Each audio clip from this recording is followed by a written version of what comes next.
Hello friends, welcome to Sneha's kitchen. तर आज आपण आलूचा पराठा कसा करायचा तो बघणार आहोत आणि ते अगदी आपल्या घरातल्या साहित्यांमध्ये कारण गडबडीच्या वेळी आपल्याला अगदी काय करायचं हे सुचत नाही, त्यामुळे आपण जे आपल्या घरी साहित्य उपलब्ध असेल त्यामध्ये आपण पदार्थ करण्याचा प्रयत्न करत असतो।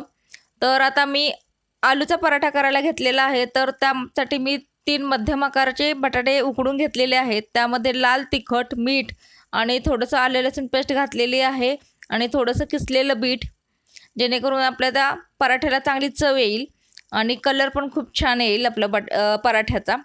तर आता ते सारण चांगल्या प्रकारे मिक्स करून घेतलेलं आहे, आता तुम्ही बघू शकता। आणि त्याचे मी 4 ते 5 छोट्या आकाराचे मी सारणाचे गोळे तयार करून घेतलेले आहेत आणि आता पराठा करायला घेतलेला आहे। तर आता ते जे सारण केलेले आहे आणि ते मी त्या आपल्या चपातीच्या पिठांमध्ये त्याचा गोळा तयार करून घेतलेला आहे। तर तुम्ही बघू शकताय त्याची पारी तयार केलेली आहे आणि ते सारण त्यामध्ये भरलेलं आहे आणि आता ते चांगलं गोल आकारांमध्ये लाटून घेणार आहे आणि मगच ते भाजणार आहे। कारण पराठा हा थोडासा जाडसर असतो, चपातीसारखा आपला पातळ नसतो, थोडासा जाड असतो, कारण त्यामध्ये आपण सारण भरलेलं असतं। आता तुम्ही बघू शकता की पराठ्याचा आकार हा एकदम छान आलेला आहे आणि आता तवासुद्धा आपला चांगल्या प्रकारे तापलेला आहे आणि त्याच्यावरती थोडंसं तेल सोडलेलं आहे, जेणेकरून आपला पराठा हा चिकटणार नाही तव्याला। आणि आता त्याच्यावरती पराठा हा चांगल्या प्रकारे खरपूस हा भाजून घेणार आहे। पण पराठा भाजताना हा गॅस हा मध्यम ठेवायचा आहे, जेणेकरून आपला पराठा हा सगळ्या बाजूने चांगल्या प्रकारे भाजला जाईल। आता तुम्हाला व्हिडिओमध्ये दिसत असेल की माझा मुलगासुद्धा आलेला आहे की पराठा करताना मम्मा काय करते बघायला, कारण त्याला टिफिनला सुद्धा तो द्यायचा होता, त्यामुळे त्याची गडबड चालली होती की मम्मा लवकर दे पराठा मला म्हणून। कारण त्याची बस सकाळी लवकर येते 8:30 वाजता, त्यामुळे त्याची गडबड खूप चालली होती की वेळ होतोय मला, लवकर दे म्हणून।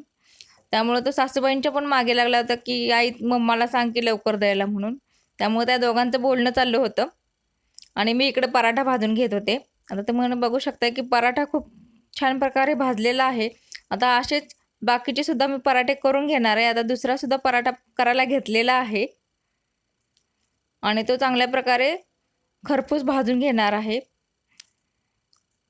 सो फ्रेंड्स, तुम्हाला हा माझा आजचा पराठा कसा वाटला हे मला नक्की कमेंट करून सांगा। व्हिडिओ आवडला असेल तर लाईक करा, शेअर करा, कमेंट करा आणि स्नेहाज किचनला सबस्क्राईब करा आणि बेल आयकॉन नक्की दाबा, जेणेकरून तुम्हाला माझ्या नवनवीन व्हिडिओजचे नोटिफिकेशन मिळून जाईल। तर आता माझा हा दुसरा पराठासुद्धा झालेला आहे आणि माझा मुलगा माझ्या मागे लागलेला आहे की आवर मम्मा लवकर दे म्हणून। तर माझीसुद्धा गडबड चालू होती आणि लवकर मी त्याला पराठा करून देत होते आणि कारण त्याला तो पराठा खाऊन जायचं होतं स्कूलमध्ये आणि 2 पराठे त्याने टिफिनमध्ये नेलेले। मग आता बघू शकता की पराठासुद्धा कलर खूप छान आलेला आहे आणि चांगल्या प्रकारे असा आपला फुगलेला सुद्धा आहे पराठा।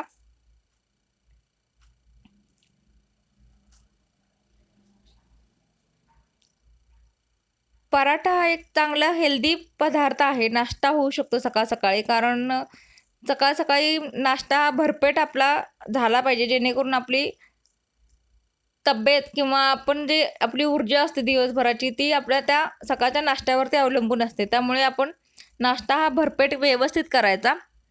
सो आता माझा पराठा हे भाजून झालेला आहे, आता मी ते डिशमध्ये काढून घेते। तर त्यासाठी 2 पराठे घेतलेले आहेत आणि त्याच्याबरोबर जोडीला बटाट्याची मिरची घातलेली, हिरवी मिरची घातलेली भाजी घेतलेली आहे आणि त्याचबरोबर लिंबू आणि मिरचीचं मिक्स लोणचं हे घेतलेलं आहे।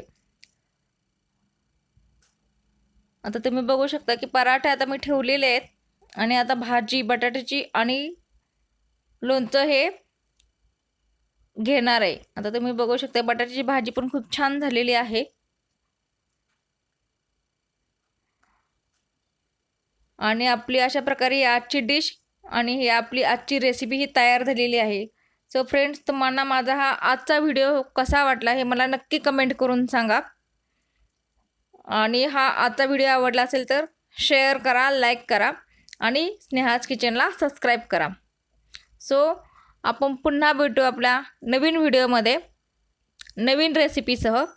तोपर्यंत बाय बाय.